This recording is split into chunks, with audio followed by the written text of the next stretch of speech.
Suprantat, kaip gaunasi. Ten vat, yra viena knyga, vieni laiko literatūrinė, kita ten dar kažkokia. Tai aš prisiminiau, kad Biblijoje, testamente kažkas skaičiavo. 365 kartus rado žodį nebijokite. Nu, aš neskaičiavau ir nežinau, kurioj ten knygoje, kaip ten, bet sakysit, kaip pavyksta išlaikyti ramybę. O kaip neišlaikyti, kai tu žinai, kad Lietuva neturi kariuomenė atominės saugos centro, atominės saugos specialistų, radiacinė sauga iš viso vėl nežino, pieno riebumą gal matuoja. Kaip va šiandien Daugpily yra radiacija 300 ten ar 260, tai kaip jinai ten perskrido per Lietuvą ir nė karto jie neparodė, kad Lietuvoje yra. Ir Lietuvos rytas dabar rašo, kad rusai viską meluoja. Patys kėlė isteriją, kad eina radiacija. Patys dabar sako, kad meluoja. O Daugpilyje peršoko Lietuvą radiacija.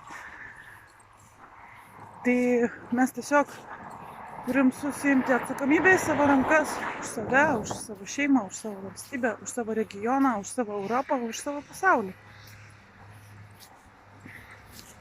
Aišku, tuo momentu, ten, kai jūs kovėtės komentaruose Šimonytė Šiugždinienė ką išrinkti, o profesorė Vasiliauskaitė, kur man visiškai patinka, 19 valandą jungsis, kad kažką apkalbės.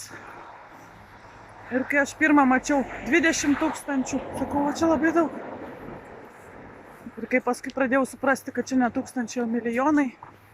Ir kai paskui žmogus, kuris atsiuntė, pradėjo viską neigti, pradėjo man aiškinti, kaip aš turiu reaguoti. Jau tu man sakau, neaiškink, kaip man reaguoti į naujienas. Aš jau sakau, kaip nors susireaguosiu. Mane užblokavo. Tai, kad žmonių reakcijos yra isterinės, nenormalios, su folijos kepurė, tai čia yra viskas aišku. Jie labiau reaguoja 140. Ten tų sevierų, ten dar neišmokau to. Išmoksiu, viską išmoksiu. Kada nors Melnickyje, Lenkijoje 300. Siaubas, bėgam judyti pirkti. O šiandien 489 milijonai tų vienetų. Viskas tvarkoj, visi toliau kalnasi komentaruose. Dėl to, kad gali būti, kad dievulis mums davė tokią psichiką, kad jinai blokuoja labai blogas naujienas. O kiti, kur gyvenime labai daug visko blogo patyrė, jie neblokuoja. Nu, aš neblokuoju. O kam čia blokuoti? Bet tuo momentu, kai jau man reikia filmuoti, papasakoti, nu galvoju, jeigu Armagedonas atėjo, reikia gražiai išeiti į eterį. O paskui žiūrėkite, nei Cezis nutekėjo. Nu, jau gerai. Nei lietaus šiandieną yra, irgi gerai. Ir kodėl neskauda galvos, kodėl nevėmėm. Vemti norėjusi gal psichologiškai labiau, bet ne nuo radiacijos. O dėl to, kad nepučia, dėl to, kad į Afriką viskas eina. Gaila Afrikos, bet nuo Lietuvos visas brudas nusisuko šiandieną. Tas yra gerai. Bet domėtis reikia, nes pavyzdžiui, mes žinome, kad explosionas panašus į atominės bombos įvyko. Čia radiacija sklaidosi. Jie plaukia į Arabų kraštus, į Afriką. Bet toliau mes turim žiūrėti. Mes turim domėtis.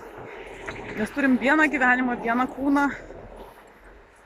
Niekas, čia supranta, čia ne kompiuterinis žaidimas, čia viskas vyksta tikrai, realiai. Online galima stebėti. Ir stebinčių yra 100, 200. Gerai, kad ne 2 ar ne 10, bet ir tai dėl 10 žmonių irgi Dievas, kaip sakant, nesunaikinti planetos, jeigu 10 yra mąstančių. Visi kiti. Kokius jūs rinkimus eisite be nosis? Va tai eisi laukia ir nukris tau nosis, arba tu nugriusi. Kaip jūs įsivaizduojate tą radiaciją ir kaip jūs įsivaizduojate tas visas kirtinėjimas visų tų lavonų, tai turi būti priežastis. Bet žmonės nemąsto. Žmonėm pasiūlė, kad nuo skiepo, tie žvengia, kurie pasiūlė šitą konspiracijos teoriją. Žmonės nemąsto, kad kažkas baisaus turėjo įvykti, šiandien vėl įvyko, žmonės vėl nemąsto. Ir taip toliau ir panašiai, ir jie nemąstys. Tai tiek.